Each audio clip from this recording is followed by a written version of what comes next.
सभी को नमस्कार। Good evening ladies and gentleman.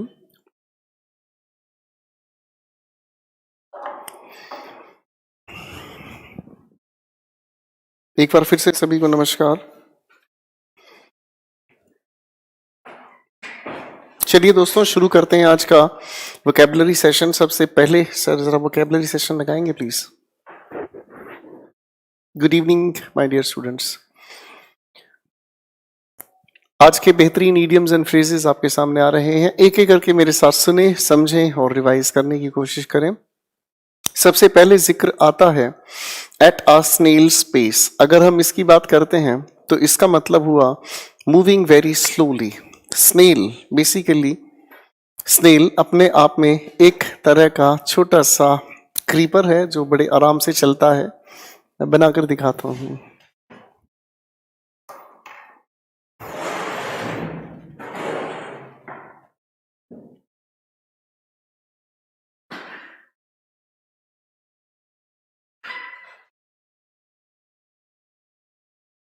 इस तरह का एक छोटा सा स्नेल होता है और इसके ऊपर वेट होता है जिसे रेंगते हुए घसीटते हुए चलता है। ये इसकी पूरी की पूरी शेल है। शेल को ही हम लोग कहते हैं शीप। शीप बोलते हैं ना दीपक जी, पता है आपको शीप क्या होती है?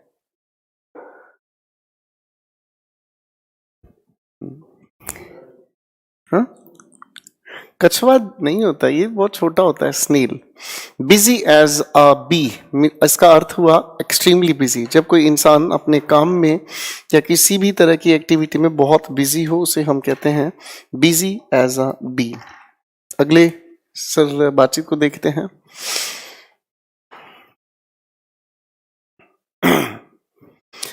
Open a can of worms. देखो कितनी प्यारी बात है। जब हम अगर कहते हैं तो open a can of worms, सोचो आप लोगों का बर्थडे है। सोचो आप लोगों में से किसी भी एक इंसान का बर्थडे है और उस इंसान को बर्थडे गिफ्ट दिया जा रहा है एक कैन का। और इस कैन के अंदर अगर हम कहने की कोशिश करें बहुत सारे वोम्स भरे हुए हैं, ठीक है। अब ऐसे कई सारे वोम्स भरे पड़े हैं। जैसे ही वो इंसान अपने घर पर, जब आप सभी निकल जाते हैं तो वो इंसान अगर इस कैन को खोले और इस कैन के अंदर उसे बहुत सारे वोम्स दिखे तो क्या होगा? तो एक बार तो आपको चंबा लगेगा, ये बदतमीजी कौन कर गया, हाँ ना। लेकिन इस बदतमीजी के बाद आपको दूसरी चीज और परेशान करती है, और वो दूसरी चीज क्या है? वो दूसरी चीज ये है कि इस कैन के वोम्स का आप करोगे क्या?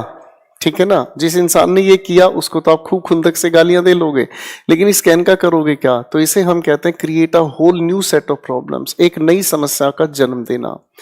आगे आता है लिखा बच्चों हमारे सामने, जिसे कहते हैं वाइल्ड गूज चेज। इसका अर्थ अगर हम कहें तो chasing something that is very difficult, यानी कि जिस चीज को पाना मुश्किल ही नहीं, नामुमकिन हो, उसी चीज को हम कहते हैं वाइल्ड गूज चेज। ठीक है बच्चों, आज अगली बात से मिलाना चाहूंगा आप लोगों को। अगली बातचीत पेश की जाए sir. The world is your oyster. बहुत प्यारी है ये इडियम, परीक्षा पूछती है। ठीक है, आपके सामने बहुत सारी अपॉर्चुनिटीज हैं, आपके सामने बहुत सारी अपॉर्चुनिटीज हैं। Thank you sir. और जितनी अपॉर्चुनिटीज हैं उनका आप फायदा उठा सकते हैं। ठीक है जी। आगे लिखी एक प्यारी बात जिसे हम कहते हैं watching like a hawk. Hawk की अगर हम बात करें तो हॉक बाज को कहा जाता है, ऊंचाई पर उड़ता है, लेकिन उसकी नजर बड़ी पारखी होती है, बहुत दूर तक वो आराम से देख सकता है। ठीक है, इसी को हम अगर कहें तो watching something very very closely. ठीक है बच्चों, एक अगली कैटेगरी से अपन मिल लेते हैं। सर जरा अगली कैटेगरी पेश की जाए। कैटेगरी लिखी है mad as a hornet. Hornet का मतलब क्या हुआ? गुस्से इंसान का अगर हम कहें तो मैड एज अ हॉर्नेट, एक ऐसा इंसान जो बहुत गुस्सैल है। फ्यूरियस शब्द बना है फ्यूरी से। ठीक है, फ्यूरी का मतलब ही होता है गुस्सा, एंगर। डॉग ईट डॉग, ये बहुत बहुत प्यारी इडियम है और इलेक्शंस के वक्त इसको बहुत पॉपुलराइज भी किया गया। ठीक है, एक बेसिकली कहना क्या है कि अब देखो मैं इसका मीनिंग हिंदी में बोलूंगा तो बड़ा अजीब लगेगा। पॉलिटिकल लेवल पर ये बड़ी यूज की जाने वाली है एक छोटी सी इडियम, और इसके मीनिंग को अगर हम समझें, इसका मीनिंग निकलता है वेरी कॉम्पिटिटिव, यानी कि जब आप एक दूसरे के कंपटीशन में जीते हैं, काम करते हैं। Dog eat dog. एक अगली कैटेगरी से मिल लेते हैं, eagle eyes. Eagle eyes, eagle eyes भी बिल्कुल वही है जिसे हम कहते हैं एक्सीलेंट विजन। ठीक है जी, बड़े ध्यान से किसी भी चीज को देखना या दूर से किसी चीज की प्रेजेंस को या किसी भी चीज को पहचान लेना। आगे आता है गेट योर डक्स इन अ रो। इसका मतलब हुआ यू ऑर्गेनाइज समथिंग। जब आप चीजों को ऑर्गेनाइज करते हैं, चीजों को सिस्टमेटिक तरीके से अरेंज करते हैं, गेट योर डक्स इन अ रो। एक अगली कैटेगरी से मिलते हैं, ग्विनी पिग। बहुत प्यारा शब्द है जिसका होता है, बेसिकली ग्विनी पिग को हम लोग यूज करते हैं अगर हम थोड़ा सा मेडिकल फील्ड में जाएं तो ग्विनी पिग के ऊपर काफी सारे एक्सपेरिमेंट्स आज तक किए गए हैं। इसलिए गिनी पिग अगर किसी इंसान को कहा जाता है तो वो हुआ टेस्ट सब्जेक्ट। ठीक है ना जी, यानी कि जब किसी पर आप परीक्षण करते हैं, उस इंसान को, उस चीज को, उस पर्टिकुलर टॉपिक को आप गिनी पिग कह सकते हैं। होल्ड योर हॉर्सेस, इसका मतलब हुआ आप अपने आप को कंट्रोल में रखें, आप अपने आप को काबू रखें। ठीक है बच्चों, hold your horses means slow down, stop. ठीक है जी, अगली बात पर लेके चल लेते हैं बात, I will be a monkeys uncle. आज की इडियम्स बड़ी गजब की हैं, इसलिए मेरे को बहुत देर से मुस्कुराहट आ रही है। ऐसे ऐसे अनर्थ अर्थ बने चुके हैं, पेपर में मिलते हैं तो दुनिया सोचती रह जाती है यार इसका मतलब क्या होगा। I will be a monkeys uncle, इसका मतलब हुआ आई विल बी सरप्राइज्ड। ठीक है जी, मुझे बड़ा आश्चर्य होगा। लेट स्लीपिंग डॉग्स लाई, इसके अगर अर्थ को हम समझने की कोशिश करें तो किसी भी इंसान को, किसी भी चीज को या किसी भी प्रोजेक्ट को जब आप इग्नोर करते हैं कि जैसा है पड़ा रहने दो, इसे हम कहते हैं लेट स्लीपिंग डॉग्स लाई। ठीक है, चलिए बच्चों अगली बात से मिलते हैं, पेट पीव। बड़ा प्यारा है पेट पीव, इसका मतलब हुआ एक ऐसी चीज जो सभी को परेशान करती है, कॉमन एनोयंस, इसे हम कहते हैं पेट पीव। पिक ऑफ द लिटर, इसका अर्थ हुआ एक बेस्ट चॉइस, जो सभी के लिए बहुत पसंदीदा चीज हो, पसंदीदा ऑप्शन हो, उसे हम कहते हैं द बेस्ट चॉइस। ठीक है बच्चों, एक अगली कैटेगरी से मिल लेते हैं, पपी लव। सभी लोग जानते हैं पपी बेसिकली एक स्लैंग है, पप शब्द से बना है, डॉग के बच्चे को पप कहा जाता है, हम उसे प्यार से पपी कह सकते हैं। ठीक है, और पपी लव, छोटे छोटे जो डॉग के बच्चे होते हैं वो बड़े प्यारे होते हैं, उन्हें देख के बड़ा दिल खुश होता है। ठीक है ना। फीलिंग ऑफ लव और अफेक्शन, इसका मीनिंग हुआ जब प्यार भरी भावना आपके दिलों में होती है। ठीक है, आज बच्चों आगे लिखा है like shooting fish in a barrel. बिल्कुल अजीब सा है इसका अर्थ, like shooting fish in a barrel, meaning देखें वेरी इजी टू कैच और ट्रिक, जिसे आसानी से पकड़ा जा सके या जिसे आसानी से बेवकूफ बनाया जा सके। एक अगली कैटेगरी से मिल लेते हैं दोस्तों, अ लिटिल बर्ड।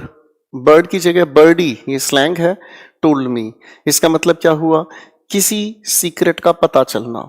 ठीक है जी, या फिर किसी ने आपको कोई बात सीक्रेटली बताई है, तो आप इस छोटे से सेंटेंस का यूज कर लेते हैं, अ लिटिल बर्डी टोल्ड मी।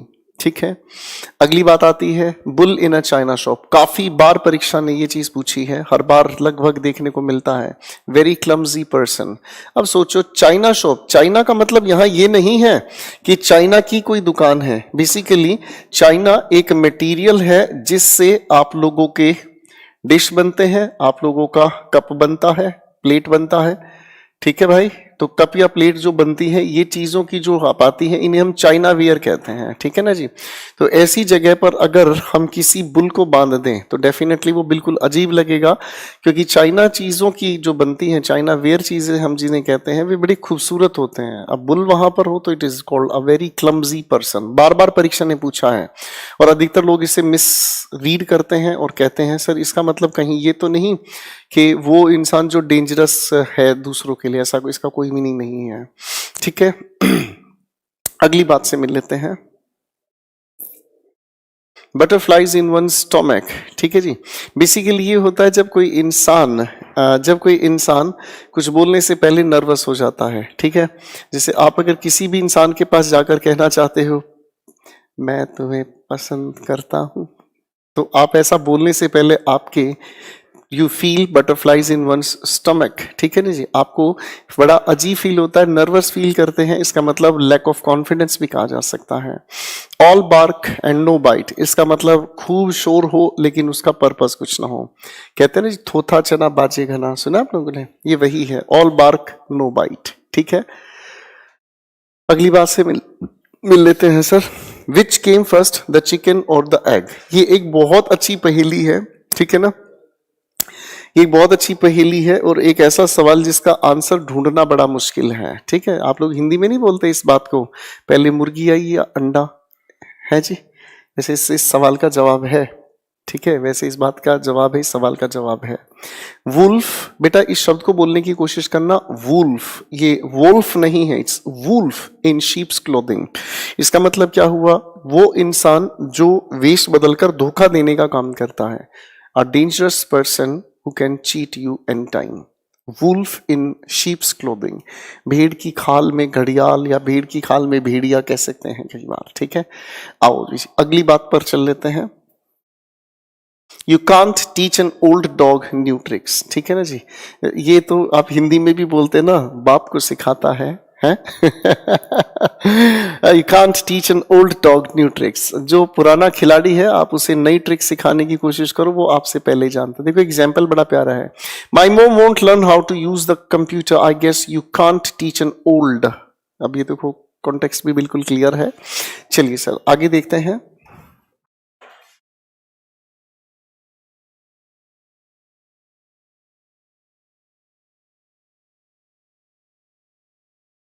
तो हमारे ईडियम्स का आज का जो सेशन है, आज काफी अच्छे हैं, एनिमल्स के बारे में हम लोगों ने देखे हैं और ये एनिमल से रिलेटेड परीक्षा आप लोगों से पूछ लेती है, ठीक है बच्चों, इसे थोड़ा ध्यान से तैयार कर लीजिएगा।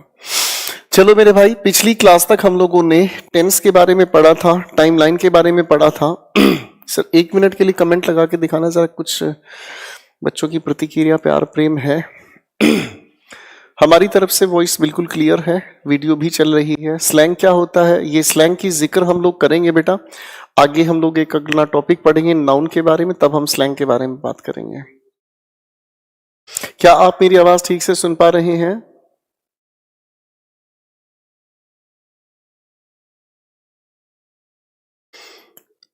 गोविंद, आपके इस सवाल का जवाब नेक्स्ट वीक में आपको दूंगा। कोमल बेटा बताया है स्लैंग के बारे में, नाउन में हम पढ़ेंगे। Thank you Rahul. कल की क्लास को आप लोगों ने अच्छे से देख लिया था, रिवाइज कर लिया था?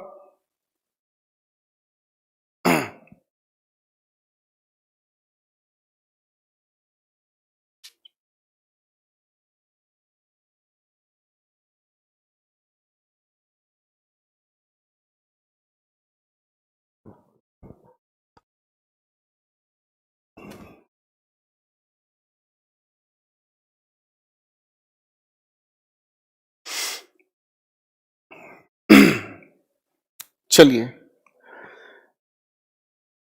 Thank you so much sir, जरा इसे हटाएं और कहानी शुरू करते हैं पढ़ने पढ़ाने की। Thank you everyone. आज रात 10:10 पर आपके साथ फिर 10 सेशन लेकर चलूंगा मैं, जरा इस चीज के लिए तैयार रहें, ठीक है बच्चों। आओ बेटा कहानी को थोड़ा आगे लेकर चल लेते हैं, और आज एक नई बात से मैं आप लोगों को मिलाना चाहूंगा।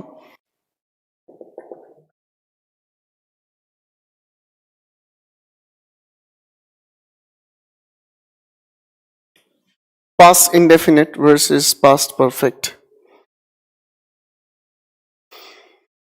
तो इस छोटी सी बात को समझने के लिए, या फिर अगर मैं कहूं इस बात को बड़ी गहराई से समझने के लिए, एक काम कर लेते हैं, मैं पहले कुछ बेसिक सेंटेंसेस लिख लेता हूं, आप चीजों को ध्यान से पढ़ने की कोशिश करें, उसके बाद मैं एक एक करके चीजों को रिलेटिवली जोड़ने का काम करूंगा।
मैंने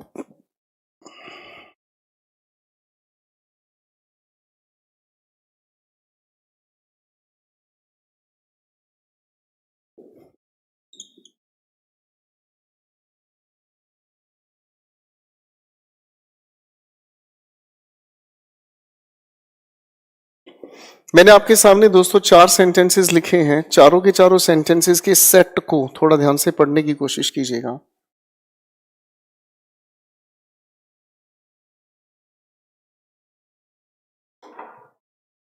मैंने आपके सामने 4 सेंटेंसेस लिखे हैं। इन चारों के चारों सेंटेंसेस के सेट को जरा ध्यान से पढ़ने की कोशिश कीजिएगा।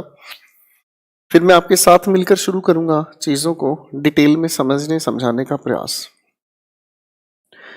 चलिए, आई यू एक्सपेक्ट आप लोगों ने इन्हें पढ़ लिया होगा। आपके सामने लिखे हैं ये जो 4 सेंटेंसेस, अगर आप इन्हें बड़े कायदे से पढ़ने की कोशिश करेंगे तो इन चारों के चारों सेंटेंसेस के अंदर आपको एक सीक्वेंस नजर आता है। बोलो हाँ। इस सीक्वेंस को अगर हम ध्यान से समझने की कोशिश करें तो इस सीक्वेंस में 2 चीजें समझ आती है। एक एक्शन पहले हुआ, एक एक्शन उसके बाद हुआ। ठीक है बच्चों, अगर हम इन दोनों के दोनों एक्शंस की बात करें, अगर हम इन दोनों के एक्शंस की बात करें तो एक एक्शन कहलाता है जो पहले हुआ, इसे हम कहते हैं एंटीसीडेंट। एक एक्शन हुआ जिसे हम कहते हैं दोस्तों एंटीसीडेंट, और एक एक्शन जिसे हम नाम से जानते हैं प्रीसीडेंट। एक एक्शन हुआ जिसे हम कहते हैं एंटीसीडेंट और एक एक्शन जिसे हम कहते हैं प्रीसीडेंट। जब एंटीसीडेंट की बात करें तो एंटीसीडेंट क्या करता है, प्रीसीडेंट की बात करें प्रीसीडेंट क्या करता है, आओ इस बात को खूबसूरती से समझते हैं। एंटीसीडेंट की अगर हम बात करें तो एंटीसीडेंट एक ऐसा एक्शन हुआ जो कि पहले हुआ, एक ऐसा एक्शन जो कि पहले हुआ। ठीक है, एंटीसीडेंट हम कहते हैं उस एक्शन को जो कि पहले हुआ, और प्रीसीडेंट की अगर हम बात करने की कोशिश करें तो ये एक ऐसा एक्शन हुआ जो कि बाद में हुआ। ठीक है बच्चों, एंटीसीडेंट हम कहते हैं एक ऐसे एक्शन को जो कि पहले हुआ, और प्रीसीडेंट हम कहते हैं एक ऐसा एक्शन जो कि बाद में हुआ। अब अगर इन दोनों के दोनों एक्शंस के लिए, एंटीसीडेंट के लिए ए और प्रीसीडेंट के लिए पी, अगर मैं समझना चाहूं तो बड़े आसानी से इनको पहचाना जा सकता है। लिखे हुए इस पहले सेंटेंस के सेट में पहले क्या किया, किसी इंसान ने दवा ली या सोने चला गया। आप समझ गए कि पहले एक इंसान ने दवा ली, यानी कि ये एंटीसीडेंट हुआ, तो ये जो लिखी है बातचीत अपनी जगह प्रीसीडेंट हुआ। ठीक इसी तरीके से दूसरे सेंटेंस पर काम करेंगे। कोई इंसान पहले दरवाजा बंद करे या अपने कॉलेज के लिए निकल जाए, डेफिनेटली पहले कोई इंसान दरवाजा बंद करे और उसके बाद अपने कॉलेज निकल जाए, तो एंटीसीडेंट प्रीसीडेंट अपनी जगह बिल्कुल ठीक हुए। बोलो हाँ। अब अगर एंटीसीडेंट और प्रीसीडेंट के इस लॉजिक को समझे तो सभी सेंटेंसेस में यही काम कर रहा है। फाइन, एक बार फिर ध्यान से समझें। एंटीसीडेंट हम उस एक्शन को कहते हैं जो कि पहले हुआ, और प्रेसिडेंट वो एक्शन हुआ जो बाद में हुआ।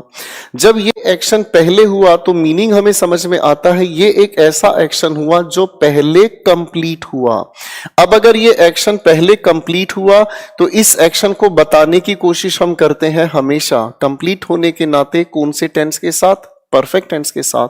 और प्रेसिडेंट के लिए ये एक्शन पास्ट के स्पेसिफिक टाइम पर हुआ, इसीलिए इसको बताने का काम हम करते हैं इंडेफिनिट टेंस के साथ। ठीक है बच्चों, यहां तक की बात अपनी क्लियर हुई। लेकिन किसी भी सेंटेंस के अंदर शॉर्टकट तब काम करता है जब एक सेंटेंस के अंदर एक नहीं 2 सेंटेंसेस लिखे नजर आए और एक की वजह से दूसरे का टेंस, मैं फिर कह रहा हूं, एक की वजह से दूसरे का टेंस बदलता है। अब इसके लिए हम लोगों ने लॉजिक को बनाने की कोशिश की। ठीक है बच्चों, अब अगर मैं कहूं कि अगर इन दोनों के दोनों सेंटेंसेस को आपस में हम जोड़ने का काम करें बिफोर के साथ, अगर हम इन दोनों के दोनों सेंटेंसेस को जोड़ने का काम करें बिफोर के साथ, तो किस तरीके से काम होगा। आप लोग सभी जानते हैं कि बिफोर से पहले हुए एक्शन का जिक्र हमें करना होगा। तो जो एक्शन पहले हुआ वो बताता है एंटीसीडेंट। अब इस एंटीसीडेंट को बताने के लिए बिफोर से पहले हम लोगों को लिखना पड़ा एक टेंस का नाम जिसे हम कहते हैं परफेक्ट, और बिफोर के बाद हुआ एक्शन हुआ प्रेसिडेंट, बाद में हुआ एक्शन प्रेसिडेंट, और इसी को बताने के लिए हम लोग टेंस यूज करते हैं इंडेफिनिट। ठीक है भाई, अब इसी नियम से हम इस लिखे हुए सेंटेंसेस को आपस में जोड़ने का काम करते हैं। तो सेंटेंस हमारा तैयार होना शुरू हुआ। राहुल के द्वारा। देखो बच्चों, राहुल जो है वही शायद ही है और जो ही है वही राहुल है, तो इसमें कोई फर्क नहीं है। सेंटेंस की शुरुआत में हम लोगों ने लिखा Rahul had taken some medicine, आगे हमने लिखा बिफोर ही, जो भी ये लिखा है वो चीज आपकी एज इट इज रही, वेंट टू स्लीप। भाई बात समझ में आई? जब दोनों सेंटेंसेस को आपस में हम बिफोर के साथ जोड़ते हैं तो सीक्वेंस बनाने के लिए एक आ गया एंटीसीडेंट कैटेगरी में, दूसरा आ गया प्रेसिडेंट। और एंटीसीडेंट बताने के लिए हम टेंस का यूज करते हैं परफेक्ट, यानी कि ये एक्शन कंप्लीट हुआ, उस इंसान ने दवा लेने का काम कंप्लीट हुआ और उसके बाद उसने एक्शन एग्जीक्यूट किया। एक बार इसी लिखे हुए सेंटेंस से हम इन दोनों सेंटेंसेस को भी आपस में जोड़ने का काम करते हैं। She locked all the doors. She left for her college. Antecedent का जिक्र हमें पहले लिखना पड़ा और सेंटेंस हमारा तैयार हुआ। She had locked all the doors before she left for her college. ठीक है बच्चों, अब इस लिखे हुए सेंटेंस के अंदर भी वही काम आ गया हमारा नियम। ठीक है बेटा, अब अगर मान लो इस लिखे हुए सेंटेंस नंबर 3 को, इसको भी हम लोग इसी तरीके से एंटीसीडेंट और प्रेसिडेंट कैटेगरी से जोड़ने का काम करें तो सेंटेंस हमारा शुरू हुआ हरी। ठीक है बच्चों, एंटीसीडेंट बनाने के लिए हम लोगों को चाहिए पहले कोई बिल पे करे या पहले अब रेस्टोरेंट से बाहर निकल जाए, पहले बिल पे करे, तो सेंटेंस बनता है Hari had paid the bill, आगे आपने लिखा before he came out of the restaurant then. एक बार इस लिखे हुए सेंटेंस को ध्यान से पढ़कर देखो, आपको एक बहुत खूबसूरत चीज समझ आएगी। Please take your time.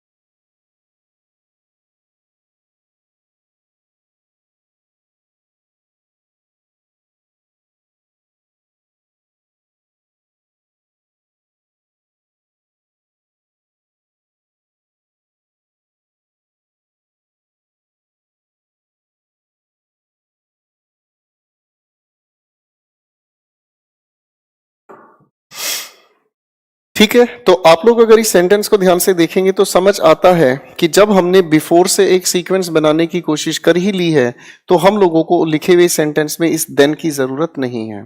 यहां से बनता है हमारे सामने एक दूसरा लॉजिक, और लॉजिक क्या हुआ कि अगर हम लिखे हुए सेंटेंस में बिफोर को लिखा हुआ देखते हैं तो सर बिफोर अपने आप में ही सीक्वेंस बता रहा है, तो दोबारा से सीक्वेंस बताने वाले शब्दों की तो हमें जरूरत ही नहीं, और इसीलिए हम लोग दोबारा से देखने की कोशिश करें तो देन या फिर कभी कभी ऐसे लिखे हुए शब्दों के साथ हमें लेटर लिखा नजर आता है। कुल मिलाकर ये हुए अपने आप में सुपरमैन, सुपरमैन नहीं सुपरफ्लॉस। क्लियर है? अब इसी तरीके से एक इस लिखे हुए सेंटेंस पर काम करेंगे, लेकिन अब छोटी सी बातचीत हम बदलने की कोशिश करेंगे। यहां पर हम इन दोनों सेंटेंसेस को जोड़ रहे हैं बिफोर से। नियम कहता है कि अगर हम इन दो लिखे हुए सेंटेंसेस को, सुन रहा है ना तू, अगर हम इन लिखे हुए दो सेंटेंसेस को बिफोर की जगह पर लिखने की कोशिश करते हैं आफ्टर के द्वारा, किसके द्वारा बच्चों? आफ्टर के द्वारा, तो आफ्टर की वजह से शायद आप समझ गए होंगे सीक्वेंस बदल गया, यानी कि जो बात पहले कही गई है वो बाद में और बाद वाली बात पहले। सेट हो गया जी?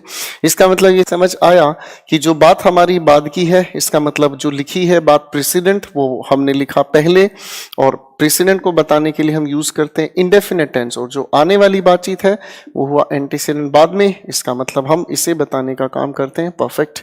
तो बेटा इस लिखे हुए सेंटेंस नंबर 4 को, इस लिखे हुए सेंटेंस नंबर 4 का जरा हम आफ्टर से सेंटेंस जोड़कर देखेंगे।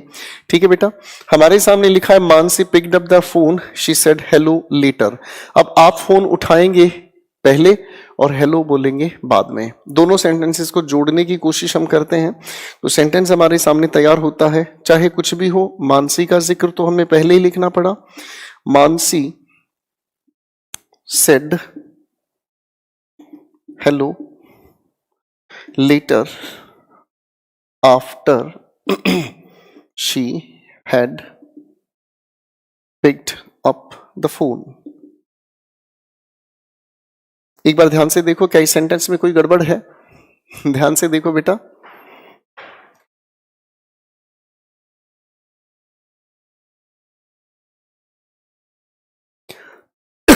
मुझे लगता है आप लोग अपनी बात फिर से समझ ही गए हैं कि जब लिखे हुए सेंटेंस के अंदर हम लोगों ने सीक्वेंस बनाया है आफ्टर से, तो भाई जब सीक्वेंस बन ही चुका है तो हमें इस लेटर को लिखने की जरूरत नहीं है. दोस्तों, इस सारी की सारी लिखी हुई बातचीत को बड़े ध्यान से देखने की कोशिश करें, उसके बाद हम चीजों को आगे लेके चलते हैं. Please take your time. मैं रुक रहा हूं 1 मिनट के लिए. पहले देखें, समझें, फिर आगे चलते हैं.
जी, तो इस बात को थोड़ा सा मैं आगे समझाने की कोशिश करूंगा. आप लोग इन लिखे हुए ऊपर वाले सेंटेंसेस में बिफोर की जगह आफ्टर यूज कर सकते हैं. आप अगर इस लिखे हुए सेंटेंस में यहां बिफोर की जगह आफ्टर यूज करते हैं तो कोई खास परिवर्तन नहीं है. ये वाली बात आप पहले कहेंगे और ये वाली बात आप बाद में कहेंगे. इस चीज को डेलिब्रेटली समझने के लिए मैं आपके सामने कुछ एक सेंटेंसेस लिखूंगा और इन सेंटेंसेस पर आप लोगों को दिमाग लगाना है. आपके एग्जामिनेशन में ये चीज कैसे पूछी जाती है अब समझ आएगी. और इसी के साथ साथ आप में और तुक्के लगाने वाले बच्चे में क्या फर्क है मैं वो समझाना चाहूंगा. तुक्के लगाने वाले बच्चे को क्या बताया जाता है आपको वो समझ आएगा, और आप उनसे अलग कैसे हैं, आप उनसे ज्यादा एक्सपर्ट कैसे हैं, ये भी आपको समझ आएगा. मैं कुछ एक क्वेश्चंस आपके सामने लिख रहा हूं. आप सभी से रिक्वेस्ट है एक पेन पेपर साथ में रखें और साथ साथ इन क्वेश्चंस को लिखें और सोल्व करके दिखाएं. फिर आपको फर्क पता चलेगा आप में और तुक्केबाज में क्या फर्क है.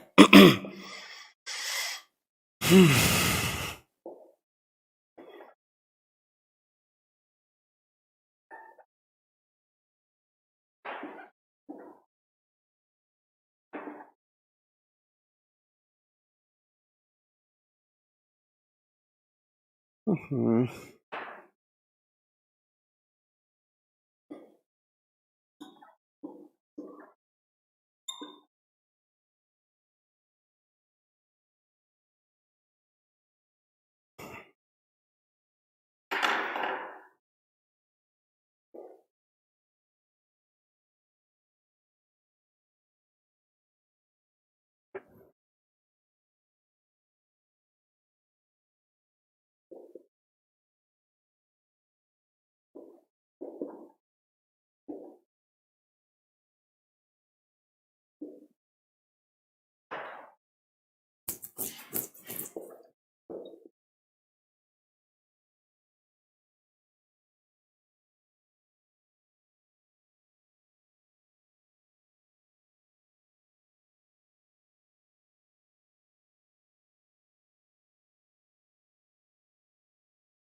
मैंने आपके सामने 6 क्वेश्चंस लिखे हैं, खुला स्वागत है आपके विचारों का, अपने क्वेश्चंस के आंसर्स बनाएं। ठीक है बच्चों, please take your time.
I hope आप लोगों ने इन लिखे हुए सेंटेंसेस में प्रयास कर लिया होगा। अब इस बात को समझना मेरे भाई, आप में और तुक्केबाज में क्या फर्क है। एक तुक्केबाज स्टूडेंट को एक सीधा सटीक लॉजिक नहीं और सीधा सटीक एक स्ट्रक्चर दिया जाता है, और वो क्या है ध्यान से समझो। सीधी सटीक बात ये कही जाती है तुक्केबाजी वाले हिसाब किताब में कि देखो बेटे, अगर लिखा हुआ आपको मिल जाए 2 सेंटेंसेस के ठीक बीच लिखा हुआ बिफोर, क्या लिखा मिल जाए,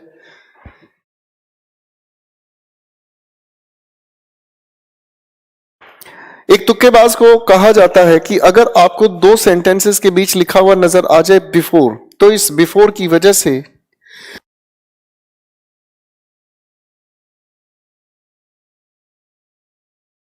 इस लिखे हुए बिफोर की वजह से आप लोग इन दोनों सेंटेंसेस के टेंस को फिक्स करते हैं।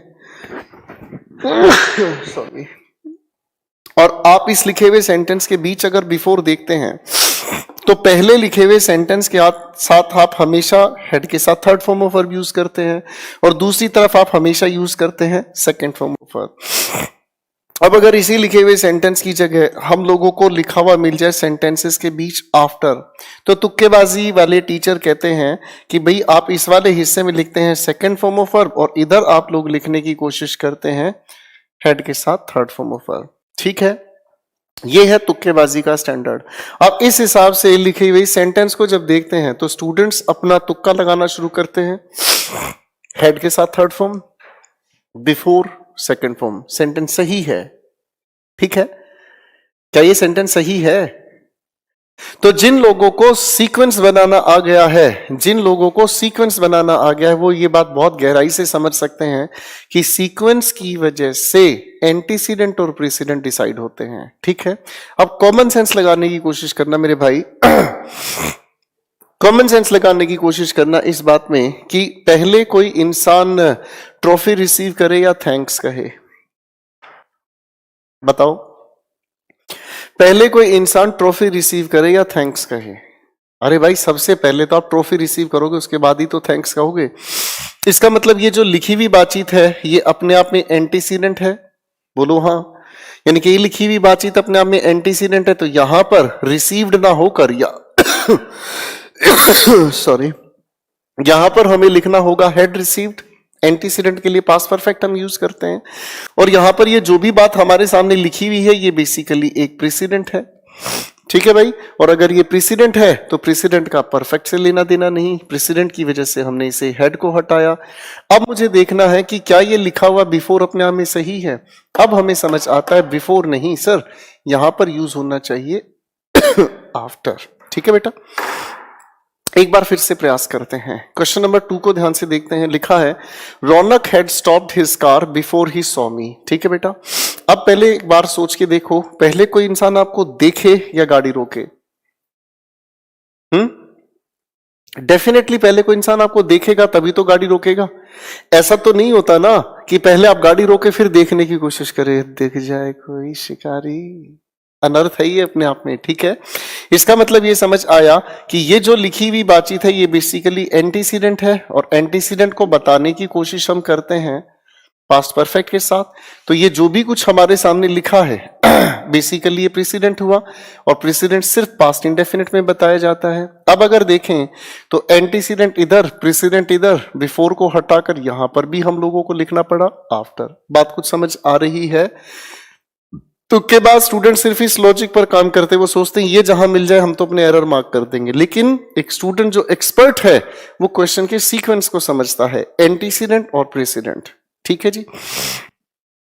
क्वेश्चन नंबर 3 पर मैं काम करूंगा। लिखा है मेरे सामने Shreya answer after the teacher raised a question. अब आप मुझे बताओ, पहले कोई टीचर क्वेश्चन पूछे या फिर पहले कोई स्टूडेंट आंसर दे? मूर्खता होगी। अरे मूर्खता होगी ये कहना कि पहले आंसर दिया जाए, क्वेश्चन अपना ढूंढते रहो क्या पूछा जाएगा। हाँ या ना? इसका मतलब मीनिंग नॉनसेंस हुआ। तो बात ये समझ आई कि ये जो कही गई बात है ये एंटीसीडेंट है, और एंटीसीडेंट को बताने के लिए हम लोगों को चाहिए पास्ट परफेक्ट। इधर जो भी हम लोगों ने लिखा हुआ देखा ये बेसिकली हुआ प्रेसिडेंट, ये अपने आप में पहले से ही ठीक है। तो यहां लिखा हुआ आफ्टर अपने आप में ठीक है। क्लियर है बच्चों? तो बिफोर आफ्टर को देखकर काम मत समझना, पहले ये समझो कि सीक्वेंस क्या है। क्वेश्चन नंबर 4 हमारे सामने है, इसको ध्यान से देखें। लिखा है हमारे सामने the ATM had dispense the receipt. बच्चों इसको बोलने की कोशिश करना, रिसीट। आप जब इसे बोलने का काम करते हैं तो इसमें पी की साउंड नहीं आती, रिसीट। आगे लिखा है before she withdrew the money. अब आप एक बात बताओ, एटीएम से आप पहले पैसा निकालेंगे या पहले वो रिसीट निकाल देगा? भाई देखो, उल्टा पढ़ना है जिसको वो बेशक पढ़े। आप किसी भी एटीएम के पास जाकर आप किसी भी एटीएम से पहले पैसे निकालते हैं, उसके बाद वो आपको रिसीट देता है। ठीक है ना जी? हो सकता है कुछ लोग उल्टे काम कर लेते हो, वो उनकी अपनी खोज है। इसका मतलब यहां पर लिखी हुई सेंटेंस के अंदर ये तो हो गया भाई हमारे पास एंटीसीडेंट, और एंटीसीडेंट के लिहाज से यहां पर मुझे लिखना होगा हैड विथड्रॉन द मनी। इधर अगर हम बात करने की कोशिश करें तो ये हुआ हमारे पास प्रेसिडेंट, और अब मुझे देखना है क्या ये बिफोर अपने आप में सही है? नहीं भाई, इसकी जगह होना चाहिए लिखा हुआ आफ्टर। ठीक है बेटा, हमारे सामने क्वेश्चन नंबर 5 है। जरा इस क्वेश्चन नंबर 5 पर काम करें।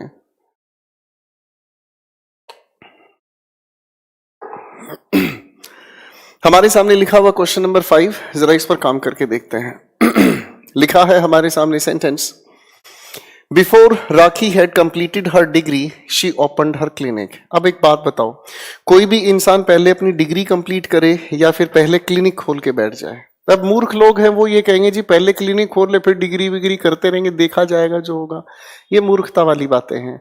क्वेश्चंस को गलत पढ़ना क्वेश्चंस को गलत पढ़ना ये आपकी इच्छा शक्ति पर निर्भर करता है, जबकि क्वेश्चन को उस तरीके से पढ़ने की कोशिश करें जैसा एग्जामिनेशन आपसे चाहता है। That's it. अब इस लिखे हुए सेंटेंस के अंदर एंटीसीडेंट क्या है? इस लिखे हुए सेंटेंस के अंदर एंटीसीडेंट आपका डिग्री कंप्लीट करना है, बिल्कुल ठीक हुआ, और क्लिनिक खोलने का एक्शन हुआ प्रेसिडेंट। ठीक है भाई, ये दोनों बातें अपनी जगह सेट हैं। अब मुझे देखना क्या ये बिफोर अपनी जगह सही है? बिल्कुल नहीं, इस बिफोर की जगह हम लोगों को लिखना पड़ा आफ्टर। क्वेश्चन नंबर 6 पर काम करते हैं। यहां पर एक नहीं बेसिकली 2 एक्शंस बताए गए हैं। एक तरफ डॉक्टर्स का पहचानना या ढूंढना या इन्वेस्टिगेट करना, और दूसरी तरफ किसी एथलीट का ड्रग्स लेना। सोचने की बात यह है कि एथलीट ड्रग ले और डॉक्टर को पता चले, तो ये तो कॉमन सेंस की बात है। एथलीट पहले ड्रग्स लेगा, डॉक्टर तो उसके बाद ही इन्वेस्टिगेट करेंगे। इसका मतलब ये जो लिखी हुई बातचीत है अपने आप में प्रेसिडेंट है, आगे ये जो लिखी हुई बातचीत है ये अपने आप में एंटीसीडेंट है। अब एंटीसीडेंट बताने के लिए हम लोग इसे ठीक करने की कोशिश करेंगे, और ये हुआ हैड टेकन। भाई ठीक है। अब यहां पर कई बच्चों को दर्द इस बात का रहता है कि सर यहाँ दैट का क्या करें। भाई साहब दैट अपनी जगह रहेगा, क्या दिक्कत है। ठीक है, जरूरी नहीं है कि इस उठा के दैट को बिफोर आफ्टर में ही। तो सर सीक्वेंस बनाने के लिए जरूरी नहीं है कि बिफोर या आफ्टर ही हम लोग यूज करें, हम किसी भी शब्द के साथ सीक्वेंस बता सकते हैं। मैं रुक रहा हूं, एक बार इसे फटाफट से देख लीजिए।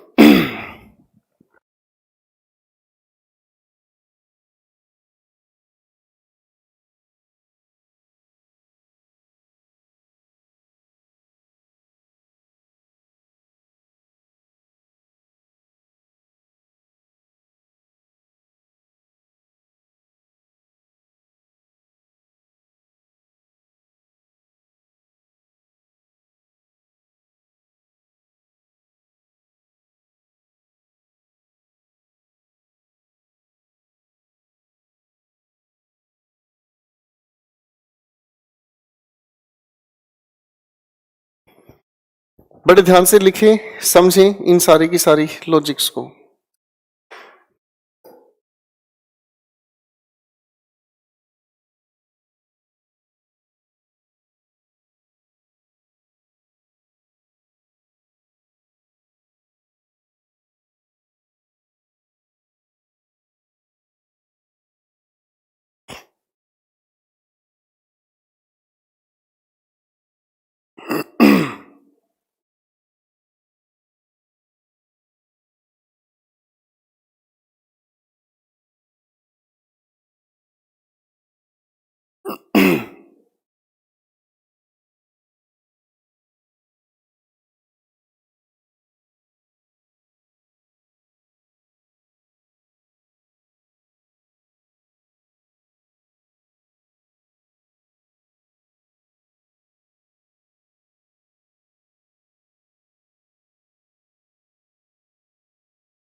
जल्दी से इनको देख लीजिएगा, फिर आगे चलते हैं।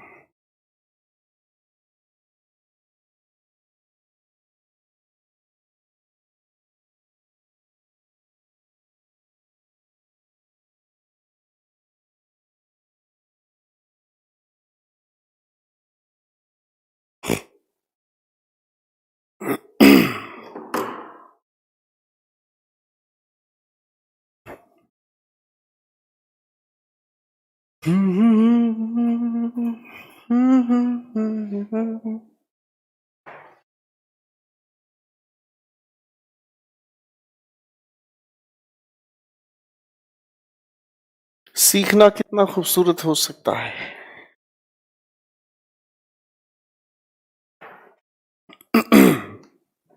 ये तो ये एक बात, एंटीसीडेंट और प्रेसिडेंट के इस कायदे को ध्यान से देख लीजिएगा, समझ आ भी जाएगा। ठीक है जी, अब चलता हूं मैं थोड़ी सी बात को लेकर आगे। चलो कहानी को समझने का काम करेंगे। मैं एक सेंटेंस लिखने की कोशिश करता हूं।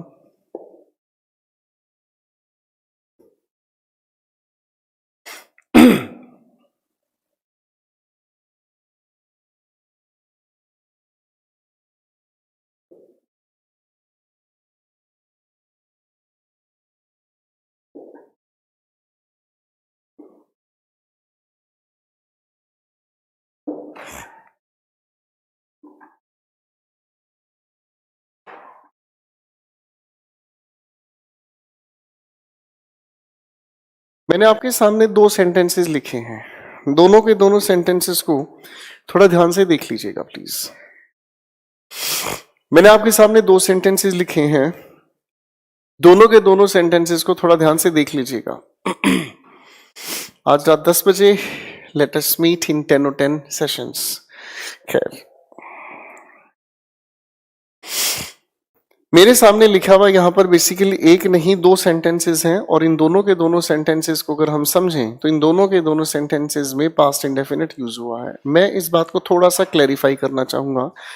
जैसे मान लो इस लिखे हुए सेंटेंस का, मान लो इस लिखे हुए सेंटेंस का मैं टाइम आपके सामने रख रहा हूं और मैंने इसको मेंशन किया, मान लो इसे मैंने मेंशन किया और ये हुआ 9:30 AM, ठीक है भाई।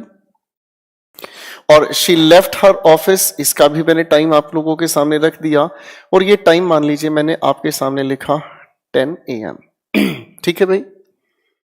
चलो अब इस बात को मैं वापस टाइमलाइन के आधार पर समझने की कोशिश करूंगा, ठीक है। ये मैंने आप लोगों के लिए बनाई टाइमलाइन, ठीक है बच्चों। अब इसके आधार पर मैं इन दोनों के दोनों सेंटेंसेस को समझने की कोशिश करता हूं। सबसे पहले मैंने आपके सामने ये पॉइंट आउट किया और जैसे ही मैं इसे पॉइंट आउट करने की कोशिश कर रहा हूं तो ये हुआ हमारे सामने प्रेजेंट, ठीक है बेटा। और इस प्रेजेंट की अगर मैं बात करना चाहूं तो मेरी घड़ी में इस समय जो बजा है वो हुआ 8:55, ठीक है बेटा। मेरी घड़ी में जो समय हुआ है वो हुआ 8:55, ठीक है भाई। मैं अगर रिवर्स में आने की कोशिश करता हूं तो सर रिवर्स में आने पर समझ आता है, देखो आप इससे पहले कितनी भी पहले चले जाओ ये सब की बात पास्ट की ही तो होगी भाई, इससे आगे बढ़ जाओ तो फ्यूचर की बात होगी। अब अगर रिवर्स में आप आने की कोशिश करो तो यहां पर मैंने आपके सामने समय लिखा 10 AM, यहां पर अगर मैं थोड़ा सा और रिवर्स में जाता हूं तो समय हुआ 9:30 AM, ठीक है बच्चों, फाइन। अब लिखे हुए इन दोनों के दोनों सेंटेंसेस को मैं इस टाइमलाइन पर रिप्रेजेंट करूंगा। आपको याद होगा कल की क्लास में टेंस के दो फंक्शंस हम लोगों ने सुने हैं, एक रिलेट करना और एक ड्यूरेशन बताना, एक रिलेट करना और एक ड्यूरेशन बताना। रिलेट करने के लिए हमें प्रेजेंट की जरूरत पड़ती है भाई, प्रेजेंट है तो ही हम फ्यूचर की बात कर सकते हैं, प्रेजेंट है तो ही हम पास्ट की बात कर सकते हैं, ठीक है बच्चों। अब मैं इस बात को समझने का प्रयास करूंगा। Reena completed the house work, तो यहां पर इस लिखे हुए प्रेजेंट से मैंने 8:55, सॉरी मैंने घड़ी का समय गलत लिख दिया भाई, माफ कीजिएगा, 7:55 का समय मेरी घड़ी में अभी हुआ है। अब अगर मैं यहां से रिवर्स चलने की कोशिश करता हूं तो ये वाला एक्शन हमारे सामने हुआ Reena completed the house work, ठीक है भाई। तो प्रेजेंट से मैं इसे रिलेट करके बता रहा हूं, यानी कि ये हुआ हमारे सामने पास्ट का स्पेसिफिक टाइम और इसीलिए हमने इसे बताने का काम किया पास्ट इंडेफिनिट से, ठीक है बेटा। इसी तरीके से अगर मैं आगे लिखी बात को देखता हूं, she left for her office 10 AM, ठीक है जी। तो यहां से अगर मैं रिवर्स चलने की कोशिश करता हूं तो ये जो हमारे सामने समय है प्रेजेंट से अगर मैं इसे रिलेट करता हूं तो इसका मतलब ये भी हमारे सामने पास्ट का स्पेसिफिक टाइम है, इसीलिए इस एक्शन को भी हम बताने की कोशिश कर रहे हैं पास्ट इंडेफिनिट से। कोई दिक्कत तो नहीं। अगर मैं इस एक्शन को 9:30 के एक्शन को रिलेट करता हूं प्रेजेंट से तो पास्ट का स्पेसिफिक टाइम हुआ, पास्ट इंडेफिनिट में बताया। अब अगर इस 10 बजे को मैं रिलेट कर रहा हूं इस प्रेजेंट के समय से तो ये भी पास्ट का स्पेसिफिक टाइम हुआ, इसे भी पास्ट इंडेफिनिट में बताया। अब कहानी बदलने की कोशिश कर रहा हूं मैं, अगर मैं इस प्रेजेंट से इसे देखने की कोशिश करता हूं तो ये पास्ट का स्पेसिफिक टाइम हुआ, ठीक है बच्चों। और अगर मैं इस 10 बजे से पहले चलने की कोशिश करूं और इस लिखी हुई बातचीत को प्रेजेंट से रिलेट ना करूं, मैं अगर 10 बजे से पहले की बात कर रहा हूं 9:30 पर, तो मैं अब इस 10 बजे से इसको रिलेट कर रहा हूं, यानी कि इस बात का अब प्रेजेंट से कोई लेना देना नहीं। अरे हाँ है ना, अब इसका प्रेजेंट से कोई लेना देना नहीं। अब मैं इस पास्ट से और ज्यादा पास्ट की बात कर रहा हूं, हाँ या ना। तो एक तो हमारे पास पास्ट ये रहा, अब इस पास्ट से ज्यादा पास्ट क्या है हमारे पास 9:30 पर। तो इसका मतलब अब इसके लिए ये कहानी बदलकर हो जाती है मोर पास्ट। ये कहानी हमारे पास हो गई मोर पास्ट। भाई देखो ध्यान से समझो, ये तो है हमारे पास प्रेजेंट का समय, इसी से अगर मैं पास्ट के स्पेसिफिक टाइम की बात करूं तो ये प्रेजेंट से रिलेट होने की वजह से पास्ट का स्पेसिफिक टाइम बना पास्ट इंडेफिनिट में। अब इस पास्ट से और ज्यादा पास्ट, अब जब हम इससे रिलेट कर रहे हैं तो इस टाइम से और ज्यादा पास्ट हुआ 9:30, इसीलिए हमने इसे नाम दिया मोर पास्ट। ठीक है, या फिर अगर मैं कहने की कोशिश करूं तो इसी को हम कह सकते हैं पास्ट ऑफ पास्ट। ठीक है, ये पास्ट हुआ हमारा 10 बजे और ये पास्ट हुआ हमारा 9:30 पर। इसीलिए जब हम कंपैरिजन में लेकर आते हैं पास्ट से ज्यादा पास्ट को, तब हमें जरूरत पड़ती है पास्ट परफेक्ट की। भाई बात कुछ समझ आई? फिर से समझने की कोशिश करना। हम लोगों ने एक टेंस को समझा पिछली क्लास में, पास्ट इंडेफिनिट, जो बताने की कोशिश करता है पास्ट का स्पेसिफिक टाइम, और ये तब जब ये रिलेट करने की कोशिश करता है किससे भाई? प्रेजेंट से। ठीक है, जब ये रिलेट करने का काम करता है प्रेजेंट से। अगर हम पास्ट इंडेफिनिट की जगह मेंशन करते हैं प्रेजेंट परफेक्ट, तो प्रेजेंट परफेक्ट को लेकर हम लोगों ने कल की आखिरी पलों में कहा था ये बताने का काम करता है रिसेंट पास्ट। क्या बताने का काम करता है? Recent past. और रिसेंट पास्ट ये तब बनता है जब इसे आप लोग रिलेट करने की कोशिश करते हैं फिर से प्रेजेंट से। ठीक है बेटा, लेकिन अगर हम पास्ट से और ज्यादा पास्ट को आपस में जोड़ने की कोशिश करते हैं तब हमारे सामने आता है लिखा हुआ पास्ट परफेक्ट। और पास्ट परफेक्ट को अगर हम कहने की कोशिश करें तो इसे हम कहते हैं पास्ट ऑफ पास्ट, या फिर अगर हम इसे कहना चाहें तो हम इसे कह सकते हैं मोर पास्ट। ठीक है बेटा, ठीक है जी। तो पास्ट बेसिकली तीन तरह के होते हैं, एक जो प्रेजेंट से कुछ पल पहले हुआ रिसेंट पास्ट, एक पास्ट से दूर प्रेजेंट से जोड़ रहा है तो पास्ट स्पेसिफिक टाइम, और एक पास्ट का भी अगर पास्ट बनाया जाए तो वो पास्ट ऑफ पास्ट या मोर पास्ट कहलाता है, जिसे हम पास्ट परफेक्ट से कहते हैं। ठीक है बच्चों, पहले एक बार इस बात को ध्यान से देखो, बहुत गहरी बात है ये।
चलिए मेरे भाई, थोड़ी सी बातों को लेकर थोड़ा और आगे चल लेते हैं। इसे हम कहते हैं पास्ट की डिस्क्रिप्शन। मैं कुछ समय पहले आप लोगों के साथ डिस्कस कर रहा था टेंसेस को, तो उस समय किसी बच्चे ने एक छोटी सी गुफ्तगू कमेंट में लिखी थी।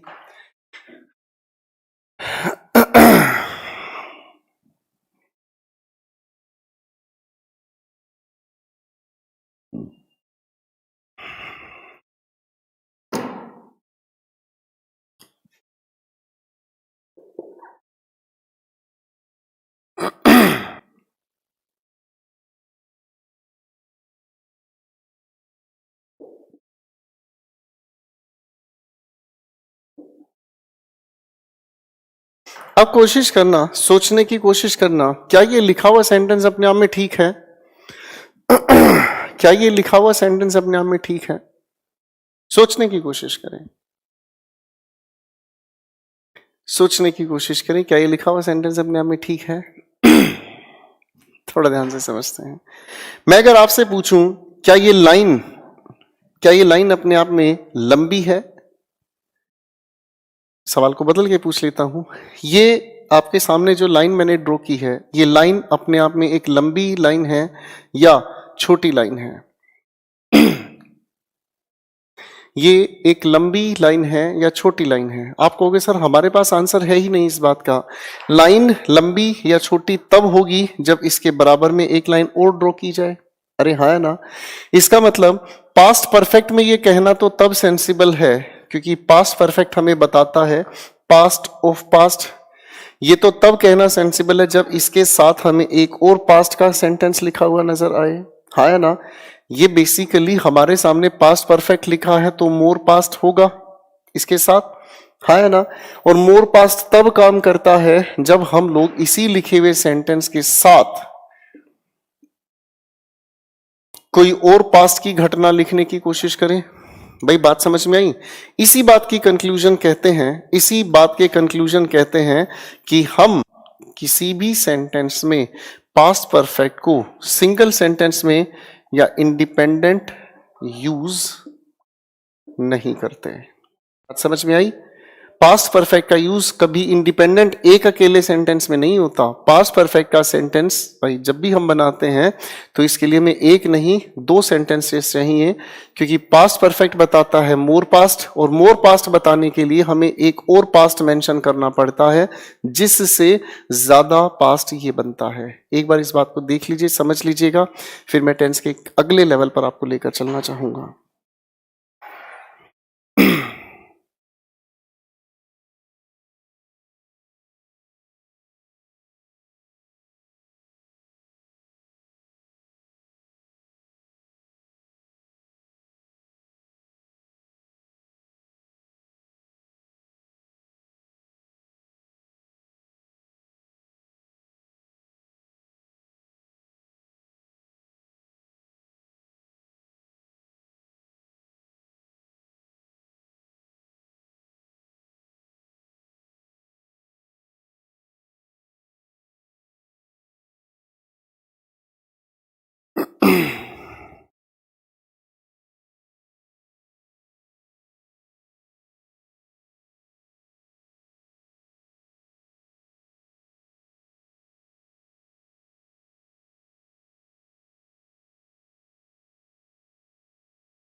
चलिए, मुझे लगता है आप लोगों को यहां तक की बातें ठीक से समझ आ गई होंगी।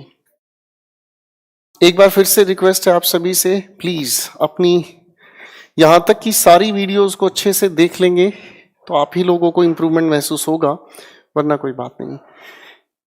शॉर्टकट के लेवल पर अगर हम काम करते हैं तो शॉर्टकट तब बनता है जब एक सेंटेंस में एक नहीं दो सेंटेंसेस जुड़े नजर आते हैं और एक की वजह से दूसरे का टेंस बदलता है। इसी बातचीत को आगे बढ़ाने के लिए हमारे टेंसेस का ही हिस्सा है, इसी बातचीत को आगे बढ़ाने के लिए हमारे टेंसेस का ही एक हिस्सा है जो शॉर्टकट बनाने का काम करता है और इसे हम कहते हैं कंडीशनल सेंटेंसेस। सबसे पहली बात, टेंस खत्म नहीं हुआ है, दूसरी बात, कंडीशनल सेंटेंसेस अलग से कोई टॉपिक नहीं है, ये टेंस के साथ ही जुड़े हुए होते हैं। टेंस के बगैर इन्हें पढ़ना पढ़ाना मूर्खता है, ठीक है। टेंस खत्म नहीं हुआ है, टेंस का लॉजिक ही हम आगे लेकर चल रहे हैं और इसे हम कहते हैं कंडीशनल सेंटेंस। चलिए दोस्तों, कहानी को शुरू करते हैं। सबसे पहली बात, सबसे पहला सवाल, कंडीशन होता क्या है? सबसे पहला सवाल, कंडीशन होता क्या है? मैं एक दो सेंटेंसेस बोलूंगा, ध्यान से सुने। अगर अगर आज बारिश हुई, मैं ऑफिस नहीं जाऊंगा। कंडीशन क्या है? बारिश का होना, ठीक है। तो इसके बाद मैं क्या बोल रहा हूं, सोचने की कोशिश कीजिएगा। अगर आप सवाल पूछते हैं, मैं आपको जवाब दूंगा। कंडीशन क्या है बच्चों? आपके सवाल पूछना। तो उसके बाद मैंने क्या कहा? जवाब देना। ये क्या है? यहां से एक बात आपको समझ आएगी कि जब हम कंडीशन की बात करते हैं तो कंडीशन एक नहीं दो सेंटेंसेस में जुड़ी नजर आती है। बोलो हाँ, कंडीशन एक नहीं दो सेंटेंसेस में जुड़ी नजर आती है। और हम जिस कंडीशन की बात करते हैं वो बेसिकली इफ के साथ जुड़कर हमारे सेंटेंसेस को बनाएगी, ठीक है बच्चों। अब चीजों को हम लोग धीरे धीरे जोड़ने का काम शुरू करेंगे। बड़े ध्यान से देखने की कोशिश करें।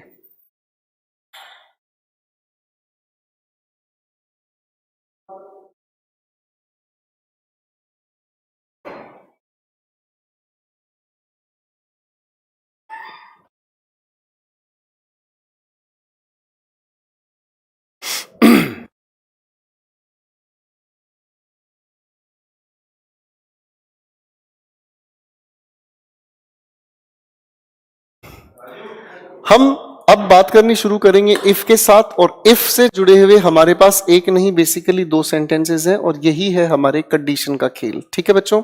अब इस बात के पीछे छोटी सी बात को मैं समझना चाहूंगा कि जब भी हम इफ के साथ बताने की कोशिश करते हैं तो एक नहीं ये दो सेंटेंसेस के साथ लिखी जाती है। और एक सेंटेंस बताता है कंडीशन, तो दूसरे हिस्से की अगर हम बात करें तो ये बताता है रिजल्ट। इसी रिजल्ट को अगर हम कहने की कोशिश करें तो रिजल्ट की जगह कुछ ग्रामेरियंस इसी को एक्सपेक्टेड एक्शन भी कहते हैं। कोई भी कंडीशन अगर फुलफिल होगी तो कंडीशन फुलफिल होने का मतलब आप उसका परिणाम बताते हैं, रिजल्ट बताते हैं। अगर आप सवाल पूछते हैं, मैं आपको जवाब दूंगा, तो आपके सवाल पूछना कंडीशन हुआ, मेरा जवाब देना ये एक्सपेक्टेड एक्शन है या फिर इसी को हम रिजल्ट कहते हैं, ठीक है बच्चों। यहां पर कई तरीके के सवाल जुड़ते हैं। आ जाओ पहले इस बात को समझने की कोशिश करते हैं। कंडीशनल सेंटेंसेस को लेकर एग्जामिनेशन 3 पॉइंट्स हम लोगों से पूछ लेता है। कंडीशन से रिलेटेड एग्जामिनेशन हम लोगों से 3 सवाल पूछ लेता है। ये 3 सवाल क्या हैं, एक एक करके समझने का काम करेंगे। चलो बच्चों, कहानी को समझने के लिए मैं एक सेंटेंस लिख लेता हूं आपके सामने।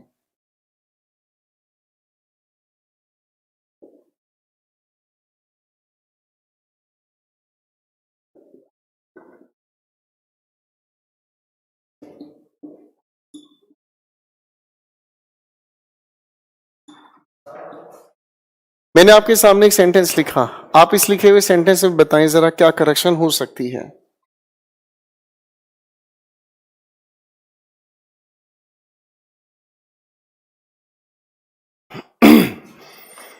इस लिखे सेंटेंस में आपकी तरफ से क्या करेक्शन होगी?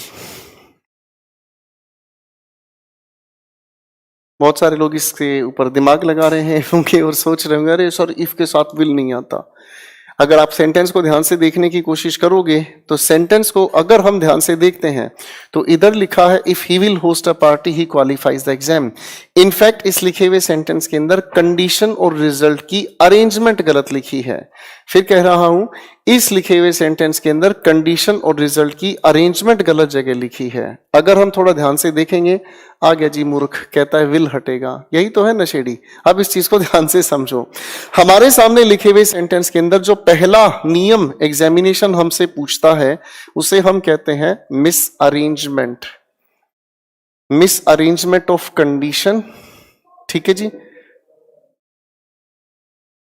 And result.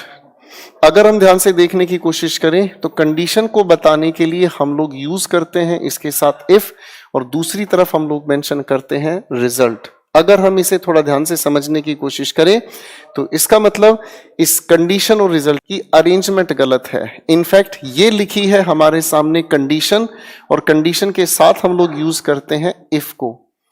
ठीक है बच्चों, और ये जो लिखी है बातचीत पूरा ये हुआ हमारे पास रिजल्ट, तो रिजल्ट के साथ हमें इस इफ की जरूरत नहीं है। ठीक है, पहला नियम ये सेंटेंस इंप्रूवमेंट में काम आता है। कंडीशन और रिजल्ट की अरेंजमेंट गलत जगह रखी हो तो वो अपना आंसर गलत बना देता है। ठीक है बच्चों, एक दूसरा सवाल या फिर अगर मैं कहूं तो एक दूसरा नियम। मैं आपके सामने एक सेंटेंस लिख रहा हूं, बड़े ध्यान से समझने की कोशिश करें।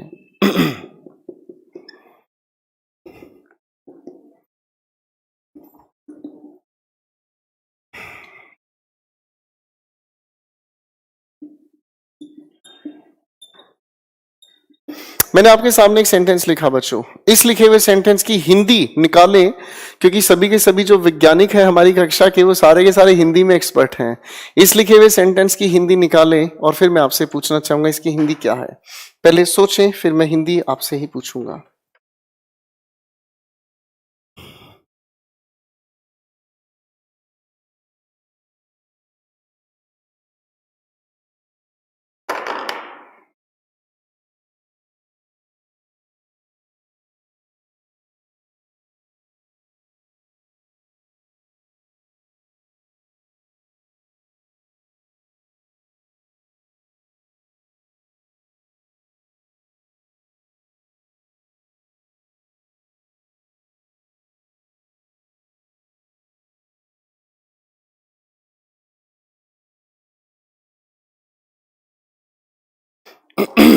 चलिए आगे बात को लेकर चल लेते हैं। अब इस लिखे हुए सेंटेंस की हिंदी को ध्यान से देखना, कहानी समझ में आएगी। आखिर क्यों गोपाल वर्मा सर हिंदी के ज्यादा सपोर्ट में नहीं रहते, कॉम्पिटिटिव लेवल पर हिंदी क्यों नुकसान करती है, अब समझ आएगा। बेटा अगर इस लिखे हुए सेंटेंस को आप ट्रांसलेट करें, थोड़ा ध्यान से देखें, इसकी ट्रांसलेशन आती है अगर बारिश होती है तो मैं मार्केट नहीं जाऊंगा। इस इफ के मीनिंग की अगर मैं बात करता हूं तो इस इफ का मीनिंग निकलता है अगर। ठीक है, आगे आप पढ़ने की कोशिश करते हैं तो इस देन का अर्थ निकलता है तब या फिर तो। ठीक है, ट्रांसलेशन फिर से पढ़ें, अगर बारिश होती है तो मैं ऑफिस नहीं जाऊंगा, मार्केट नहीं जाऊंगा। यही हुआ भाई, यानी कि बात अपनी हिंदी में तो बिल्कुल सही है। अरे बोलो ना, बात हिंदी में तो अपनी सही है। अगर ऊपर वाले सेंटेंस को मैं ध्यान से देखने की कोशिश करूं तो ये लिखी मेरे पास कंडीशन, ये लिखा मेरे पास रिजल्ट। इसका मतलब किसी भी सेंटेंस के अंदर कंडीशन पहले भी आ सकती है बाद में भी। अरे हाँ है ना, इसी तरीके से कंडीशन बाद में भी लिख सकता हूं और पहले भी। तो ये जो मैं कर रहा हूं यही एक्सपेरिमेंट इस लिखे हुए सेंटेंस पर हम करते हैं कि लिखे हुए सेंटेंस पहले को बाद में और बाद वाले को पहले। एक बार लिखकर देखते हैं, खेल समझ आएगा। अगर इस लिखे हुए सेंटेंस को मैं बाद में पढ़ना चाहूं और इस लिखे हुए सेंटेंस को मैं पहले पढ़ना चाहूं, जरा पढ़कर देखो, खुद समझ आएगा। Please take your time.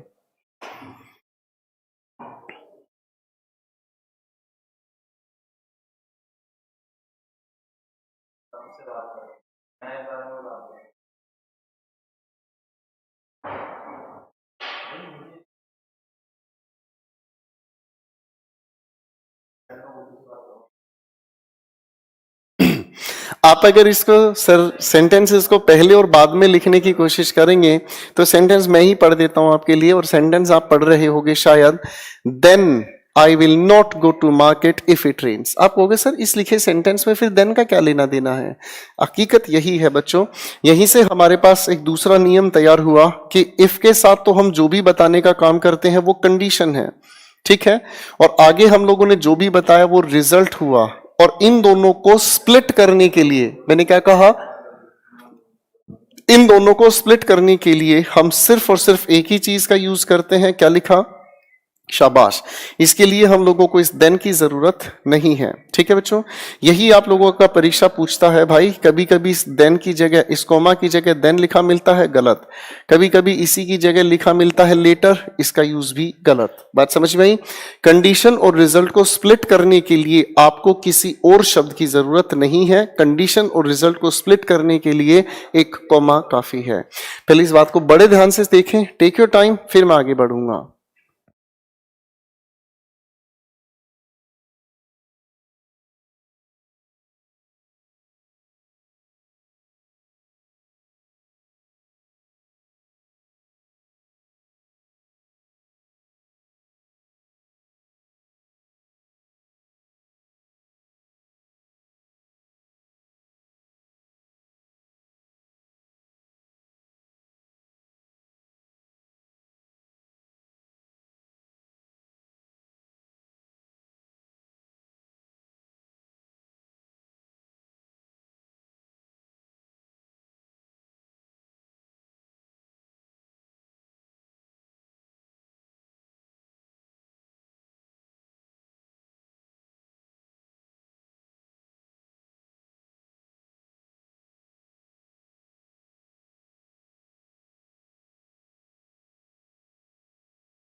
मैं उम्मीद करता हूं यहां तक की बात आप लोगों ने देख ली होगी, समझ ली होगी। ठीक है बच्चों, देखो कहानी को ज्यादा लंबी चौड़ी में आगे लेकर नहीं जाना चाहूंगा, क्योंकि इसके बाद जो हमारे आगे की बात है वो टेंसेस के बहुत खूबसूरत पड़ाव पर हम लेकर चलेंगे। ठीक है, तो मेरे ख्याल से चलो सर 2 मिनट के कमेंट्स लगा दे, बच्चों से गुफ्तगू कर लेते हैं, प्यार भरी बातें कर लेते हैं। वरना बच्चे सोचेंगे कि सर नाराज होते हैं। चलिए बच्चों, अपना एक्सपीरियंस बताएं अभी तक के इंग्लिश को आप लोगों ने किस तरीके से मेरे साथ देखा, सीखा, समझा, बताने की कोशिश करें।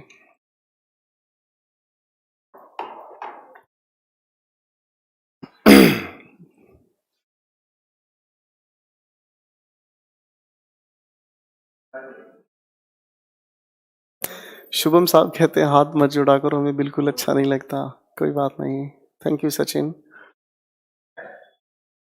आवाज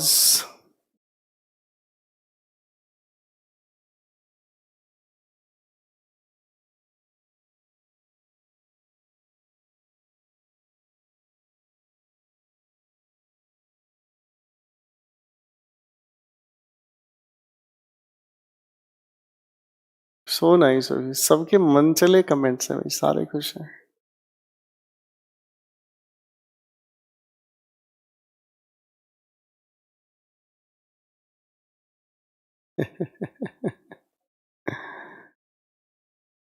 चलिए, अब मैं आप लोगों से एक छोटी सी रिक्वेस्ट कर रहा हूं। आप लोग अपनी प्लीज अब तक की वीडियोस को आराम से देख लीजिएगा, अच्छे से देख लीजिएगा, क्योंकि अगर अब तक की बात में एक भी चीज अगर आपकी क्लियर नहीं है तो मेरे दोस्तों आगे कहानी उलझ जाएगी। फाइन, आपसे आज फिर रिक्वेस्ट कर रहा हूं, अपनी वीडियोस को एक बार ध्यान से देखने की कोशिश करना।